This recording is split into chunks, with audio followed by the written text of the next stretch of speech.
Sun travels வடமாகாணத்தில் சட்டபூர்வமான அனுமதியுடன் இயங்குகின்ற visa consultants and ticket agent. உங்கள் பெறுமதியான கடவுச்சீட்டுகள், ஆவணங்கள் போன்றவற்றுக்கு பாதுகாப்பான அனுமதி பெற்ற நிறுவனம் சன் டிராவல்ஸ்.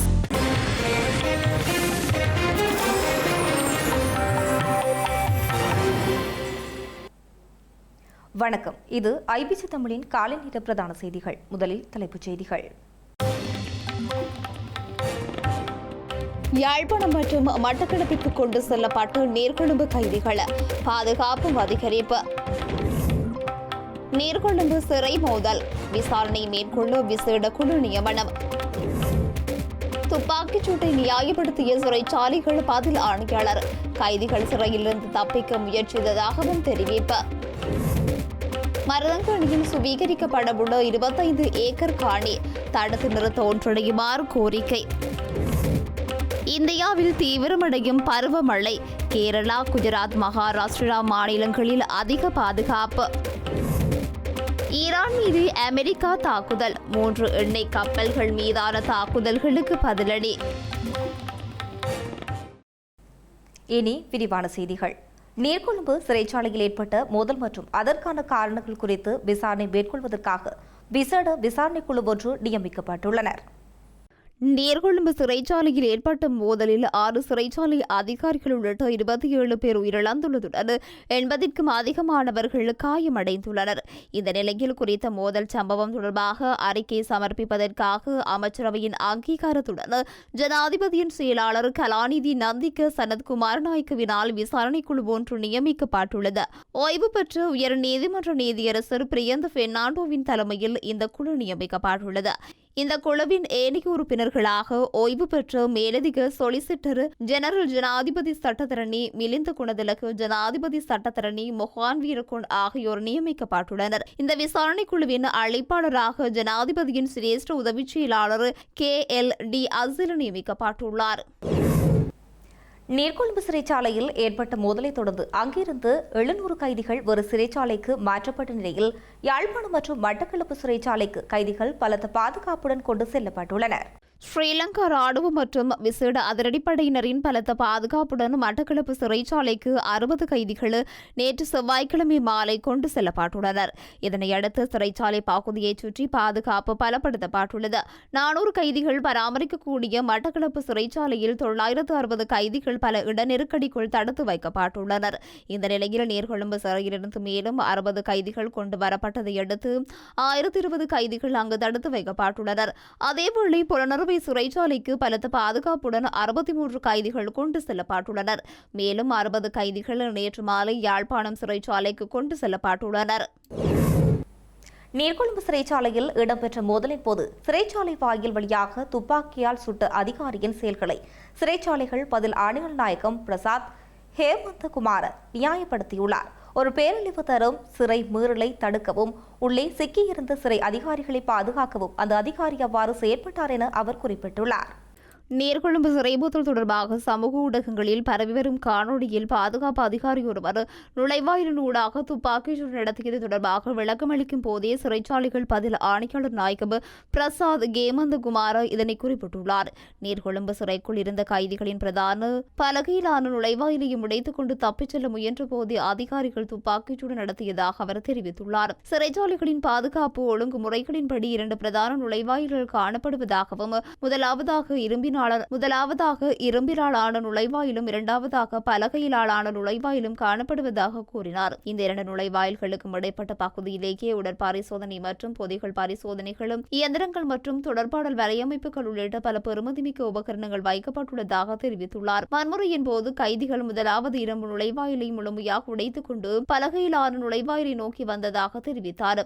பலகை நுழைவாயிலையும் உடைத்துக் கொண்டு அவர்கள் வெளியே தப்பியிருந்தால் சமூகத்திற்கு ஏற்பட்டிருக்கக்கூடிய விபரீதங்களையும் அழிவுகளையும் மதிப்பிட முடியாது என்றும், அதிகாரிகள் தங்களது உயிரை பணயம் வைத்து அந்த நேரத்தில் அவ்வாறு செயற்படாமல் இருந்திருந்தால் பாரிய அசம்பாவிதம் நிகழ்ந்திருக்கும் என்றும் அவர் கூறினார். சமூக ஊடகங்களில் பரவும் காணொலியில் அதிகாரி ஒருவர் பலகையிலான நுழைவாயிலில் உள்ள சிறிய துவாரத்தினூடாக துப்பாக்கிச்சூடு நடத்துவது மட்டுமே வெளியிலிருந்து பார்ப்பவர்களுக்கு தெரிகிறது என்றும், சிறைக்குள் நிகழ்ந்து கொண்டிருந்த நெருக்கடியான சூழ்நிலையை படம் பிடிக்க தவறிவிட்டதாகவும் கூறினார். கலவரத்தை தணிப்பதற்காகவே உள்ளே சென்ற சிறைச்சாலை அதிகாரிகள் பலரும் கைதிகளுக்கு மக்களுக்கிடையே சிக்கியிருந்ததோடு அவர்கள் மீது தாக்குதல் நடத்தப்பட்டன.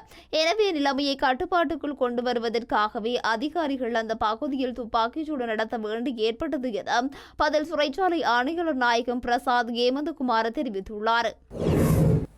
நீர்கொழும்பு சிறைச்சாலையில் இருந்து ஏனைய சிறைச்சாலைக்கு மாற்றப்பட்ட கைதிகள் கடுமையாக தாக்குதலுக்கு உள்ளாக்கப்படுவதாக கைதிகளின் உரிமைகளை பாதுகாக்கும் குழு குற்றம் சுமத்தியுள்ளது. கைதிகளின் உரிமைகளை பாதுகாக்கும் குழு வெளியிட்ட அறிக்கையில் இது தொடர்பில் தங்களுக்கு தொடர்ச்சியான தகவல்கள் கிடைத்துள்ளதாகவும் தெரிவித்துள்ளது. நீர்கொழும்பு சிறைச்சாலையிலிருந்து அங்குனு கொலப்பலெசா சிறைச்சாலைக்கு மாற்றப்பட்ட கைதிகள் கடுமையாக தாக்கப்பட்டதாகவும் அவர்களில் சிலருக்கு கால் முறிவுகள் மற்றும் முதுகில் வெட்டுக்காயங்கள் உள்ளிட்ட கடுமையான காயங்கள் ஏற்பட்டதாகவும் கைதிகளின் உரிமைகளை பாதுகாக்கும் குழு தெரிவித்துள்ளது. வெலிக்கடை சிறைக்கு மாற்றப்பட்ட கைதிகள் மீது தாக்குதலை நடத்துவதற்கான ஏற்பாடுகள் நடைபெற்று வருவதாகவும் அந்த குழு எச்சரித்துள்ளது.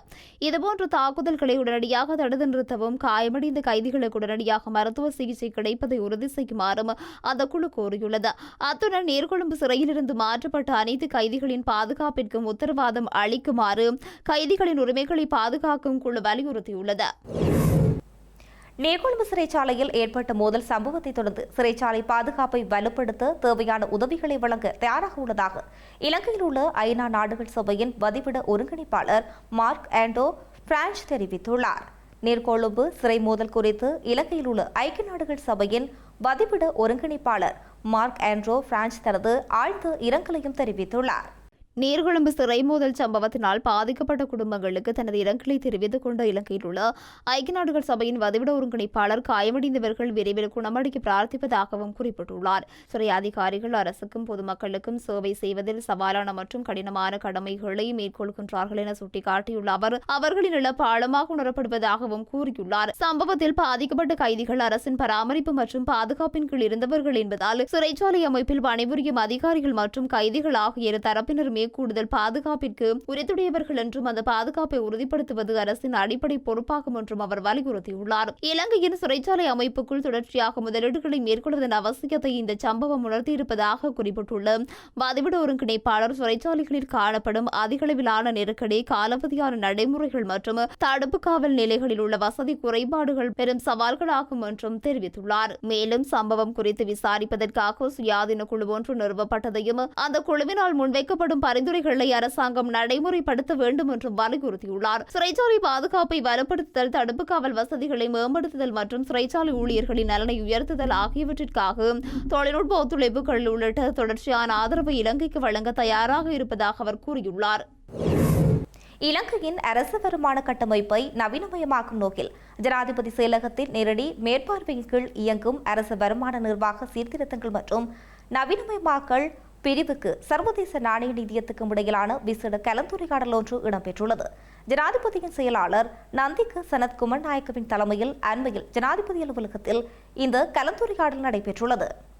கடந்த ஒரு வருட காலத்தில் இலங்கையின் வரி கட்டமைப்பு, சுங்க நடைமுறைகள், மதுவரி முகாமைத்துவம் மற்றும் ஒட்டுமொத்த அரசு வருமான மாதிரிகள் ஆகிய மத்திய கால மூலோபாய திட்டத்தின் கீழ் நடைமுறைப்படுத்தப்பட்ட மறுசீரமைப்பு செயல்முறையை மீளாய்வு செய்யும் பணிகள் மேற்கொள்ளப்பட்டன. இதற்கிணங்க சர்வதேச நாணய நிதியத்தின் பிரதிநிதிகள் குழு, உள்நாட்டு இறைவரி திணைக்களம், நிதியமைச்சு, இலங்கை சுங்கம் மற்றும் மதுவரி திணைக்களம் ஆகியவற்றின் சிரேஷ்ட அதிகாரிகளுடன் விசேட கலந்துரையாடல்களையும் நடத்தியது. அதன்படி எண்ணியல் திட்டங்களுக்காக நடைமுறைப்படுத்தப்பட்ட செயற்றிட்டங்கள், தரவு ஒருங்கிணைப்பை விரிவுபடுத்துதல், மனிதவள மற்றும் தலைமைத்துவ பயிற்சி நிகழ்ச்சி திட்டங்கள் மற்றும் வரி அடிப்படையை விரிவுபடுத்துவதற்கான நிலைபெறான வழிமுறைகள் குறித்து சர்வதேச நாணய நிதியத்தின் பிரதிநிதிகள் சிறப்பு கவனம் செலுத்தியுள்ளனர். இதன்போது இலங்கை சுங்கம், உள்நாட்டு இறைவரி மற்றும் மதுவரி ஆகிய திணைக்களங்கள் சார்பாக நடைமுறைப்படுத்தப்படும் இந்த வேலை திட்டத்திற்கு சர்வதேச நாணய நிதியத்தின் தொடர்ச்சியான தொழில்நுட்ப மற்றும் ஆலோசனை உதவிகளை வழங்குவதற்கு இணக்கம் தெரிவிக்கப்பட்டது. யாழ்ப்பாணம் வடமராட்சி கிழக்கு மருதங்கனி பகுதியில் தனியாருக்கு சொந்தமான 25 ஏக்கர் காணி சுவீகரிக்கப்பட உள்ளதாகவும் அதனை தடுத்து நிறுத்த முன்வருமாறு வடமாகாண காணி உரிமைகளுக்கான மக்கள் அமைப்பின் தலைவர் ரத்னசிங்கம் முரளிதரன் கோரிக்கை விடுத்துள்ளார். இதற்கான அளவீட்டு பணிகள் நாளை இடம்பெறவுள்ள நிலையில் அவர் இதனை குறிப்பிட்டுள்ளார். வருகின்ற 9ஆம் தேதி 7ஆம் மாதம் 2026ஆம் ஆண்டு வியாழக்கிழமை காலை 9 மணிக்கு வடமாட்சி கிழக்கு பிரதேச செயலர் பிரிவில் மருதங்கனி பிரதேச செயலர் பிரிவில் மருதங்கனி J 428 கிராம சேவர் பிரிவில் அமைந்துள்ள தேவதரவு பகுதியில் 11.11.2657 ஹெக்டேர் நிலத்தை வந்து சுவீகரிப்பதற்காக பகிரங்க அறிவித்தலை ஒன்று நிலவள திணைக்களம் விட்டிருக்கின்றது. அந்த நிலவள திணைக்களம் மருதங்கனை பிரதேச செயலற்ற கோரிக்கைக்கும் காணி அமைச்சரின் கோரிக்கை அமைப்பாக தான் அந்த காணிகள் சுவீகரிக்கப்படக்கூடாது. 11.2657 ஹெக்டேர் என்று சொல்கிறது கிட்டத்தட்ட 25க்கும் 28க்கும் விடப்பட்ட ஏக்கராக இருக்கும் என்பது என்னுடைய கணிப்பு. ஆகையால் நாங்கள் சொல்லுகின்றோம், நீங்கள் அந்த இடத்துல வந்து காணியை சுவீகரிக்கிறது என்ன தேவைக்குன்னு சொல்லப்படவில்லை, ஒரு பகிரங்க தேவை என்று மட்டும் கருத குறிப்பிடப்பட்டிருக்கின்றது. ஆகையால் தெளிவாக சொல்லுகின்றோம், நீங்கள் காணி யாருக்கு சுவீகரிக்க போகின்றீர்கள்? அந்த பகுதியில் தேவதிர பகுதியில் வந்து காணியில் வந்து அமைந்திருக்கிறது இராணுவ முகாம் ஒன்று அமைந்திருக்கின்றது. அந்த இராணுவ முகாம் பக்கத்தில் ஒரு காணி இருக்கிறது. அந்த காணி வந்து தோட்டஞ்சீர் இருக்கிறார்கள். அந்த தோட்டஞ்சீர காணியும் இராணுவ முகாமும் ஒரு நபருக்கு சொந்தமான காணி. அந்த நபர் 2 பிள்ளைகளுக்கு காணியை பிரித்து கொடுத்திருக்கின்றார். ஒரு பிள்ளை தான் தோட்டம் செய்கின்றார், ஒரு பிள்ளைன்ற காணிக்கு இராணுவம் இருக்கின்றது. இப்போ நாங்கள் என்ன சொல்கிறோம்னா, நீங்கள் வடமாட்சி கிழக்கில் வந்து நீங்கள் 25 ஏக்கரை சுவீகரிக்கிறீங்கன்னு சொன்னால் எவ்வளவோ மக்களில் காணி தான் சுவீகரிக்கிறீங்க. ஒரு சொந்தமான, அதாவது மக்களுக்குரிய காணி, உறுதி காணியை சுவீகரிக்கிறீங்க. அப்போ என்ன இந்த உங்களோட ஒரு பகிரங்க பொது தேவை என்ன தேவை என்ன என்னுடைய கேள்வி. ஆகையால் நாங்கள் தெளிவாக சொல்லுகின்றோம், வடமாட்சி கிழக்கில் வந்து பெரும்பாலான மக்கள் வந்து காணியாற்றியிருக்கின்றார்கள். அந்த ஏற்கனவே இந்த மக்களுக்கும் நீங்கள் காணிகள் வந்து 2 பரப்பு தான் வழங்க 20 பேஜ். ஆனால் காணி சட்டம் சொல்லுகின்றது ஒரு குடியிருப்பு காணிக்கு குறைந்தபட்சம் 4 பேஜ் காணி வழங்கணும் என்று சொல்லி. ஆனால் நீங்கள் வழங்கவில்லை, 2 பேஜ் தான் வழங்கியிருக்கிறார்கள். 20 பேஜ் 2 பரப்பு. இன்று வரைக்கும் வந்து 7-8 வருடங்களாக வடமாட்சி கிழக்கில் உள்ள 18 கிராம சேவை பிரிவிலையும் பெரும்பாலான மக்கள் காணிக்கு விண்ணப்பிச்சிருக்காங்க. ஆனால் அவர்களுக்கு காணி காட்சி நடத்தினதும் இல்லை, காணி வழங்கினதும் இல்லை. ஆனால் இன்றைக்கு நீங்கள் ஒரு பகிரங்க பொது தேவைக்காக காணியை சுவீகரிக்க சொல்லிக்கல. ஆகையால் நாங்கள் சொல்லுகின்றோம், மக்களின் காணிகள் மக்களுக்கு வழங்கப்பட வேண்டும். அல்ல காணியுரிமைக்கான மக்களமைப்பின் பிரதான வேண்டுகோள், மக்களின் காணிகள் மக்களுக்கு வழங்கப்படும். காணியுரிமைக்கான மக்களமைப்பானது சம்பூர் படுகொலையின் 36வது ஆண்டு நினைவேந்தல் சம்பூர் பிள்ளையார் ஆலயத்துக்கு முன்பாக நேற்று மாலை இடம்பெற்றுள்ளது. சம்பூர் படுகொலை சம்பவத்தில் உயிரிழந்தவர்களின் குடும்பத்தினர் நினைவேந்தலை ஏற்பாடு செய்துள்ளனர். 1990ஆம் ஆண்டு ஜூலை மாதம் 7ஆம் தேதி சம்பூர் பகுதியில் வைத்து ஆயுததாரிகளால் மேற்கொள்ளப்பட்ட தாக்குதல் சம்பவத்தில் 57 பொதுமக்கள் உயிரிழந்துள்ளதுடன் 2 காயமடைந்திருந்தனர். இதன்போது உயிரிழந்தவர்களின் நினைவாக தீபச்சுடர் ஏற்றப்பட்டு மலர் தூவி அஞ்சலி செலுத்தப்பட்டது. அத்துடன் 1 நிமிட மௌன பிரார்த்தனையும் இடம்பெற்றது. சம்பூர் படுகொலை சம்பவத்தில் உயிரிழந்தவர்களின் குடும்பத்தினர், பொதுமக்கள் என பலரும் கலந்து கொண்டு அஞ்சலி செலுத்தினர். இந்தியாவின் கேரளா, குஜராத், மகாராஷ்டிரா மாநிலத்தில் கனமழை பெய்து வருவதால் பொதுமக்களின் இயல்பு வாழ்க்கை பாதிக்கப்பட்டுள்ளது. அதே நேரம் கனமழை மற்றும் வெள்ளப்பெருக்கினால் 15 பேர் உயிரிழந்துள்ளனர். இந்தியாவில் தென்மேற்கு பருவமழை தீவிரமடைந்து வரும் நிலையில் கேரளா, குஜராத் மற்றும் மகாராஷ்டிரா ஆகிய 3 மாநிலங்களில் பாதிப்புகள் ஏற்பட்டு வருகின்றன. பல்வேறு பகுதிகளில் நிலச்சரிவு, வெள்ளப்பெருக்கு, கட்டட இடிபாடுகள் சம்பவங்களால் பெரும் சேதம் ஏற்பட்டுள்ளது. கேரளாவின் வயநாடு பகுதியில் உள்ள ஆனைக்காம்புயில் கல்லாடி, மேப்பாடி சுரங்கப்பாதை திட்டமிட்ட பகுதியில் ஏற்பட்ட மிகப்பெரிய நிலச்சரிவு இந்த பருவமழையின் மிக மோசமான பேரழிவாக மாறியுள்ளது. இந்த நிலச்சரிவில் சிக்கி 3 பேர் உயிரிழந்துள்ளனர். அதேபோல் மகாராஷ்டிராவில் பெய்து வரும் தொடர் மழையினால் ரத்னகிரி மாவட்டத்தில் ஏற்பட்ட நிலச்சரிவில் 5 வீடுகள் மண்ணில் புதைந்தன. பால்கரில் மழையினால் உயிர்ந்தவர்களின் எண்ணிக்கை 10ஆக உயர்ந்துள்ளது. ஹோர்முஸ் நீரிணையில் 3 எண்ணெய் கப்பல் மீதான தாக்குதலுக்கு பதிலடியாக அமெரிக்கா ஈரான் மீது தாக்குதலை மேற்கொண்டுள்ளது. ஹோர்முஸ் நீரிணையில் 3 வணிக கப்பல்கள் தாக்கப்பட்டு சில மணி நேரங்களுக்கு முன்னர் இன்று அதிகாலை ஈரான் மீது அமெரிக்க ராணுவம் தாக்குதல் நடத்தியுள்ளது. 2 நாடுகளுக்கும் இடையிலான மோதலை முடிவுக்கு கொண்டு வருவதற்கான இடைக்கால ஒப்பந்த நடைமுறையில் உள்ள நிலையில் இந்த தாக்குதல் நடத்தப்பட்டுள்ளது. 60க்கும் மேற்பட்ட இஸ்லாமிய புரட்சிகர பாதுகாப்பு படையின் சிறிய படகுகள் உட்பட 80க்கும் மேற்பட்ட இலக்குகளை தாக்கியதாக அமெரிக்க மத்திய கட்டளை பிரிவு தெரிவித்துள்ளது. அத்துடன் ஈரானிய ஏவுகணை ஏவுதளங்கள் மற்றும் கட்டளை மையங்களையும் தாக்கியுள்ளதாக கூறியுள்ளது. இந்த தாக்குதல் கடந்த மாதம் கையெழுத்திடப்பட்டு அமெரிக்க ஈரான் புரிந்துணர்வு ஒப்பந்தத்தை மீறுவதாக ஈரானின் துணை வெளியுறவு அமைச்சர் தெரிவித்துள்ளார். தெஹ்ரான் இந்த தாக்குதல்களுக்கு தீர்க்கமான நடவடிக்கைகளை எடுக்கும் என்றும் எச்சரித்தார். ஹேஸ்ம் தேவு, பந்தர் அப்பாஸ் மற்றும் சுரேக் ஆகிய பகுதிகளில் தாக்குதல்கள் நடத்தப்பட்டதாகவும் அதில் மக்கள் காயமடைந்ததாகவும் ஈரானிய அரசு ஊடகங்கள் தெரிவித்துள்ளன. எனினும் 3 எண்ணெய் கப்பல்கள் மீதான தாக்குதல்களுக்கு ஈரான் நேரடியாக பொறுப்பேற்கவில்லை என்பதும் குறிப்பிடத்தக்கது. செய்திகளின் நிறைவாக மீண்டும் தலைப்புச் செய்திகள். யாழ்ப்பாணம் மற்றும் மட்டக்களப்பிற்கு கொண்டு செல்லப்பட்ட நீர்கொழும்பு கைதிகள் பாதுகாப்பு அதிகரிப்பு. நீர்கொழும்பு சிறை மோதல் விசாரணை மேற்கொள்ள விசேட குழு நியமனம். துப்பாக்கிச் சூட்டை நியாயப்படுத்திய சிறைச்சாலைகள் பதில் ஆணையாளர். கைதிகள் சிறையிலிருந்து தப்பிக்க முயற்சித்ததாகவும் தெரிவிப்பு. மருதங்கணியில் சுவீகரிக்கப்படவுள்ள 25 ஏக்கர் காணி தடுத்து நிறுத்த ஒன்றிணையுமாறு கோரிக்கை. இந்தியாவில் தீவிரமடையும் பருவமழை. கேரளா, குஜராத், மகாராஷ்டிரா மாநிலங்களில் அதிக பாதுகாப்பு. ஈரான் மீது அமெரிக்கா தாக்குதல். 3 எண்ணெய் கப்பல்கள் மீதான தாக்குதல்களுக்கு பதிலடி.